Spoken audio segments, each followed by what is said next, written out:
Hello बच्चों, चलिए आज हम देख लेते हैं BSc 6 semester zoology paper second unit 8 के वो सारे के सारे most important multiple choice question जो इस साल आपके एग्जाम पेपर में फंसने वाले हैं। यूनिट 8 का नाम है प्रोटेक्टेड एरियाज और पेपर सेकेंड का नाम तो आपको याद है ecology, ethology, environmental science and wild life. चलिए देख लेते हैं यूनिट 8 के वो कौन कौन से क्वेश्चन हैं जो इस साल आपके एग्जाम पेपर में फंस सकते हैं। तो सीधे क्वेश्चन फर्स्ट की तरफ बढ़ते हैं। विश्व का पहला राष्ट्रीय उद्यान येलोस्टोन नेशनल पार्क कब स्थापित किया गया था? वेरी इंपॉर्टेंट क्वेश्चन, 1872 में। चलिए अगला क्वेश्चन देख लेते हैं। क्वेश्चन नंबर 2 है, राष्ट्रीय उद्यानों और अभयारण्यों की स्थापना के पीछे प्राथमिक प्रेरणा क्या थी? प्रीवियस ईयर क्वेश्चन पेपर में आया हुआ क्वेश्चन है, तो कोई भी क्वेश्चन मत छोड़ना, सभी क्वेश्चन को अच्छे से याद करना, समझना, जैसे यही क्वेश्चन आपके एग्जाम पेपर में रखे हुए हैं। ठीक है, जब तक वेस्ट तैयारी नहीं करोगे तब तक वेस्ट मार्क्स नहीं ला पाओगे। राष्ट्रीय उद्यानों और अभयारण्यों की स्थापना के पीछे प्राथमिक प्रेरणा क्या थी? वी पे आप टी लगा दें। जे विविधता और प्राकृतिक परिदृश्य का संरक्षण। चलिए अगला क्वेश्चन देख लेते हैं। क्वेश्चन 3 है, संरक्षित क्षेत्रों के संदर्भ में बफर जोन शब्द का क्या तात्पर्य है? अरे तात्पर्य क्या या क्या तात्पर्य क्या, बात तो एक ही है। संरक्षित क्षेत्रों के संदर्भ में बफर जोन शब्द का तात्पर्य क्या है? सी पे आप टी लगा दो। कोर और परिधीय क्षेत्रों के बीच संक्रमण क्षेत्र। चलिए अगला क्वेश्चन देखो जरा। क्वेश्चन नंबर 4, पहले क्वेश्चन पढ़ो फिर उसका राइट ऑप्शन बताओ। जिस तरह से आप एग्जाम पेपर में क्वेश्चन पढ़ते हो और फिर चारों ऑप्शन पढ़ते हो और फिर दे तुक्का मारते हो, समझ गए? जिनको पता होता है राइट ऑप्शन पे टिक मार देते हैं और जिनको नहीं पता होता तो दे तुक्का ले तुक्का, दे तुक्का ले तुक्का। मानव और जीवमंडल दृष्टिकोण की अवधारणा निकटता से जुड़ी हुई है, तो सी पे आप टिक लगा दें बायोस्फीयर रिजर्व से। ठीक है, अब ये बायोस्फीयर जो रिजर्व होता है ये क्या चीज़ होती है, इसके बारे में पता है? थोड़ी बहुत थ्योरी पढ़ लो, सारे के सारे एमसीक्यू आराम से सोल्व कर लोगे। विकासशील देशों में संरक्षित क्षेत्रों के सामने आने वाली आम चुनौती क्या है? Very important question. विकासशील देशों में संरक्षित क्षेत्रों के सामने आने वाली आम चुनौती क्या है? धन और संसाधन की कमी। इंपॉर्टेंट क्वेश्चन है, इन क्वेश्चन को हल्के मत लेना, वेरी इंपॉर्टेंट क्वेश्चन है। जब तक पढ़ोगे नहीं तब तक कुछ नहीं होने वाला। अब देखो, जो यूनिट 7 में मैंने इन सीटू और एक्स सीटू के बारे में बताया था, वेरी इंपॉर्टेंट क्वेश्चन है ये। इनसे तो हर साल 1 या 2-3 क्वेश्चन पेपर में फंसते ही हैं, इन सीटू और एक्स सीटू से। तो जितने भी क्वेश्चन इन सीटू और एक्स सीटू के हैं सब पढ़ लो बढ़िया करके। चलिए, इन सीटू और एक्स सीटू संरक्षण दोनों में एक चुनौती है। आर्थिक लाभ पर अधिक जोर देना, आवास की हानि और विखंडन, जानवरों के कल्याण की अनदेखी करना या जन जागरूकता की कमी। का लग रहा है सी पे टिक लगा दो, आवास की हानि और विखंडन। चलिए क्वेश्चन नंबर 7 देखते हैं। निम्नलिखित में से कौन सा बायोस्फीयर रिजर्व पश्चिमी घाट क्षेत्र में स्थित नहीं है? अरे यार, मैं सोच रहा है नहीं है तो वो है तुम्हारे पास सुंदरवन बायोस्फीयर रिजर्व। चलिए क्वेश्चन नंबर 8 देखते हैं। मन्नार की खाड़ी बायोस्फीयर रिजर्व किस राज्य में स्थित है? ये मन्नार की जो खाड़ी है ना, ये फेमस है, ये ध्यान देना। गुजरात में है, तमिलनाडु में, उड़ीसा में, महाराष्ट्र में। चलो एक बार चारों ऑप्शन पढ़ो और राइट ऑप्शन अपने माइंड में लाने की कोशिश करो कि मन्नार की खाड़ी बायोस्फीयर रिजर्व किस राज्य में स्थित हो सकता है। चल गया पता? तमिलनाडु में। ठीक है, चलिए अगला क्वेश्चन देखते हैं। क्वेश्चन नंबर 9 है, पन्ना बायोस्फीयर रिजर्व किस क्षेत्र में स्थित है? पन्ना बायोस्फीयर रिजर्व। अब आप सोच रहे होगे यार ये तो मैंने पहली बार नाम सुन रहा हूँ, है ना। पन्ना बायोस्फीयर रिजर्व किस राज्य में स्थित है? बी पे आप टिक लगा दो, मध्य प्रदेश में। ठीक है, चलिए अगला क्वेश्चन देख लेते हैं। क्वेश्चन 10 है, कौन सा बायोस्फीयर रिजर्व एक सींग वाले गैंडे के संरक्षण के लिए जाना जाता है? काजीरंगा बायोस्फीयर रिजर्व जो होता है ना, वो एक सींग वाले गैंडे के लिए जाना जाता है। चलिए नेक्स्ट क्वेश्चन देखते हैं। क्वेश्चन 11, सुंदरवन बायोस्फीयर रिजर्व किसके संरक्षण के लिए प्रसिद्ध है? तो सुंदरवन में तुमने सुना है कि बाघ बहुत अधिक संख्या में पाए जाते हैं, तो राइट ऑप्शन ए पे टिक लगा दो, बाघ के लिए। ठीक है, क्वेश्चन नंबर 12 पढ़ो। National bureau of plant genetic resources NBPGR, botany में भी इसके कई क्वेश्चन पूछे जाते हैं और यहाँ भी इसका 1 या 2 क्वेश्चन पूछ सकता है NBPGR मुख्य रूप से किसके संरक्षण से संबंधित है? किसके संरक्षण से संबंधित है? बी पे आप टिक लगा दो, पादप आनुवांशिक संसाधन। चलिए क्वेश्चन नंबर 13 देख लेते हैं। ICAR भारतीय कृषि अनुसंधान परिषद इसमें शामिल है। ICAR भारतीय कृषि अनुसंधान परिषद इसमें शामिल है। इसमें किस में शामिल है, कोई नाम तो होगा, बी पे टिक लगा दो, कृषि अनुसंधान एवं शिक्षा।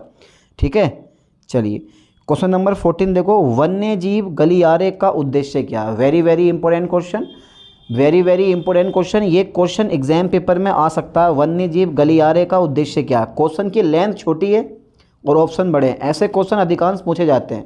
तो बी पे आप टिक लगा दो, खंडित आवासों के बीच वन्य जीवों के लिए सुरक्षित मार्ग प्रदान करना। जो भी ऑप्शन तुम्हें बड़ा दिखाई दे टिक लगा दो, यही राइट ऑप्शन होगा। चलिए अगला क्वेश्चन 15 देखते हैं। कौन सा राज्य विशेष यानी कि कौन सा राज्य विश्व के सबसे बड़े मैंग्रोव वन सुंदरवन टाइगर रिजर्व का घर है। केरल, पश्चिम बंगाल, तमिलनाडु, गुजरात। तो ये जो है ना पश्चिम बंगाल, अभी इलेक्शन हुए हैं, बीजेपी की बहुत अच्छी जीत हुई है। क्वेश्चन नंबर 16 देखते हैं। भारत में स्थित जिम कॉर्बेट नेशनल पार्क किस प्रजाति के संरक्षण के लिए प्रसिद्ध है। भारत में जिम कॉर्बेट नेशनल पार्क किस प्रजाति के संरक्षण के लिए प्रसिद्ध है। एशियाई शेर, लाल चीन की भालू, बंगाल टाइगर। तो 16 का राइट ऑप्शन ए पे टिक लगाओ, बंगाल टाइगर। ठीक है, जिम कॉर्बेट नेशनल पार्क। चलिए क्वेश्चन नंबर 17 देखते हैं। निम्नलिखित में से कौन सा बाघ अभयारण्य पश्चिमी घाट में स्थित है। पश्चिमी घाट में जो स्थित है ना, वो है तुम्हारा ए पे टिक लगाओ, पेरियार टाइगर रिजर्व। ठीक है, चलिए क्वेश्चन नंबर 18 देखते हैं। इनवेसिव पौधों का जैव विविधता पर क्या प्रभाव पड़ता। इनवेसिव पौधों का जैव विविधता पर क्या प्रभाव पड़ता है। सी पे आप टिक लगा दें, कोई प्रभाव पड़ता तो है पर जैव विविधता में कमी होती है। सी पे टिक लगाओ, जैव विविधता में कमी। क्वेश्चन नंबर 19 देखो, निम्नलिखित में से कौन सा बाघ अभयारण्य महाराष्ट्र राज्य में स्थित है। सुंदरबन टाइगर रिजर्व पश्चिम बंगाल में, Similipal tiger reserve, Melghat tiger reserve, Rajaji tiger reserve. C पे टिक लगा दो, मेलघाट टाइगर रिजर्व। ये कहाँ पर है, ये भाई साहब महाराष्ट्र में है। ठीक है, अच्छा ये देखो, ये जो तुम देख रहे हो ना क्योटो प्रोटोकॉल, एक क्वेश्चन एग्जाम पेपर में पक्का है। आंधी टले तूफान टले पर ये क्वेश्चन न टले। क्योटो प्रोटोकॉल का मुख्य उद्देश्य क्या है। अब क्योटो प्रोटोकॉल का मुख्य उद्देश्य जैव विविधता संरक्षण तो नहीं है। क्या लग रहा है आपको 20 में का, जलवायु परिवर्तन समन is a right option. B पे टिक लगा दो, जलवायु परिवर्तन समन। ठीक है, आता है एग्जाम पेपर में, इंपोर्टेंट क्वेश्चन है। निम्नलिखित में से कौन इन विट्रो संरक्षण तकनीक का उदाहरण है। निम्नलिखित में से कौन इन विट्रो संरक्षण तकनीक का उदाहरण है। तो 21 का बी पे टिक लगा दो, cryo preservation is a right option. चलिए क्वेश्चन नंबर 22 देख लेते हैं। क्वेश्चन नंबर 22 देख लेते हैं। रुडयार्ड किपलिंग की द जंगल बुक की स्थापना के लिए कौन सा बाघ अभयारण्य प्रसिद्ध है। डी पे आप टिक लगा दें, पेंच टाइगर रिजर्व। चलिए 23 देख लेते हैं, वेरी वेरी इंपॉर्टेंट क्वेश्चन। वाह्य स्थानीय सौ स्थानीय से क्वेश्चन आते आते हैं। वाह्य स्थानीय संरक्षण में प्राणी उद्यान का प्राथमिक कार्य क्या है। समझ गए। अरे यार समझाओगे तो समझ में आएगा ना, जब नहीं समझाओगे तो कहाँ से समझ में आएगा। सी पे टिक लगा दो, पशु प्रजातियों का संरक्षण। चलिए अगला क्वेश्चन देखते हैं 24। भारत में किस राज्य में सर्वाधिक बाघ अभयारण्य हैं। सबसे ज़्यादा मध्य प्रदेश में। ये क्वेश्चन मैंने पिछले लेक्चर में भी करवाया आपको, है ना। चलिए फिर 25 देखते हैं। निम्नलिखित में से कौन सा राष्ट्रीय उद्यान अंडमान और निकोबार द्वीप समूह में स्थित है। तो वो है अंडमान निकोबार द्वीप समूह में, वो ये है कैम्पबेल वे नेशनल पार्क। ठीक है, चलिए 26 देख लेते हैं। कौन सा राष्ट्रीय उद्यान पक्षी अभयारण्य के लिए प्रसिद्ध है। अरे वाह बेटे वाह, कौन सा राष्ट्रीय उद्यान पक्षी अभयारण्य के लिए प्रसिद्ध है। तो वो है तुम्हारा, डी पे आप टिक लगा दें, केवलादेव राष्ट्रीय उद्यान। चलिए 27 देखते हैं। जैव विविधता नियम 2004 किस नियम के तहत बनाए गए थे। जैव विविधता नियम 2004 किस नियम के तहत बनाए गए थे। हाँ बनाए गए थे, बहुत अच्छे बनाए गए थे, बहुत बढ़िया बनाए गए थे। पर बनाए कब गए थे। जैव विविधता अधिनियम, अबे यही तो होगा यार, और कौन सा होगा। चलिए 28 पहले क्वेश्चन पढ़ो, फिर इसका आंसर अपने माइंड में लाने की कोशिश करना। कौन सा वन्य जीव अभयारण्य भारतीय हाथियों की आबादी के लिए प्रसिद्ध है और केरल में स्थित है। जब केरल में है तो नाम भी उसका थोड़ा सा अजीब होगा। बांधवगढ़, मुदुमलई, वायनाड या रणथंभौर। तो ये तमिल साइड में, यानी कि केरल से मिलता जुलता नाम क्या है इनमें से। दिमाग लगाओ, डी पे आप टी लगा दो, वायनाड वन्य जीव अभयारण्य। चलिए 29 देखते हैं, कौन सा वन्य जीव अभयारण्य एशियाई शेरों की आबादी के लिए जाना जाता है और गुजरात में स्थित है? गिर। कहाँ इसमें कहीं है गिर राष्ट्रीय उद्यान? हाँ, ये आएगा ए नंबर। चलिए क्वेश्चन नंबर 30 देखते हैं, बायोस्फीयर रिजर्व का लक्ष्य है। और ऐसा नहीं कि यार ये क्वेश्चन केवल आप ही के लिए इम्पोर्टेंट है, यानी कि बीएससी 6 सेमेस्टर के लिए इम्पोर्टेंट है। ये इनमें से एक या दो क्वेश्चन ऐसे होंगे और एक या दो क्वेश्चन ऐसे होते हैं जो कम्पिटिटिव यानी कि कंपटीशन के एग्ज़ाम पेपर में आता है। जो बच्चे गवर्नमेंट जॉब की तैयारी करते हैं उनके एग्ज़ाम पेपर में भी राष्ट्रीय उद्यान से एक या दो क्वेश्चन रखे हुए मिलते हैं, समझ गए? तो यहाँ से नॉलेज मिल जाएगी, बहुत फ़ायदा होगा आपको।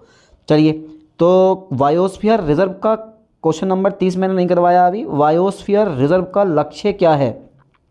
सी पे आप टी लगा दो, संरक्षण के सतत विकास के साथ एकीकृत करना। चलिए 31 देखते हैं, कुल 55 क्वेश्चन लिए हैं, ज़्यादा मैंने क्वेश्चन लिए नहीं है आज के लेक्चर में। किस XC2 विधि में दीर्घकालिक संरक्षण के लिए कम तापमान पर बीजों का भंडारण शामिल है? वो है तुम्हारे पास बीज बैंक। अरे बीजी बैंक तो होगा, अरे आया हुआ क्वेश्चन है यार ये बीज बैंक वाला। और एक क्वेश्चन ये वाला भी आया हुआ है, क्रायो प्रिजर्वेशन यानी कि क्रायो प्रिजर्वेशन के लिए उपयुक्त तापमान कितना होता है? उपयुक्त तापमान कितना होता है? ए पे टिक लगाओ, -196 डिग्री सेल्सियस। अब इतना तापमान कहाँ से लाओगे, इतना कम टेम्परेचर भाई, कैसे करोगे? इन सीटू और XC2 संरक्षण के बीच मुख्य अंतर क्या? भाई इन सीटू और XC2 संरक्षण के बीच मुख्य अंतर क्या है? तो वो है इन सीटू में प्रजातियों को उनके प्राकृतिक आवासों के भीतर संरक्षित करना शामिल है, जबकि XC2 में प्राकृतिक आवासों के बाहर संरक्षण करना शामिल है। मतलब बाह्य स्थान है और स्व स्थान है, वही चीज़ तो है ये।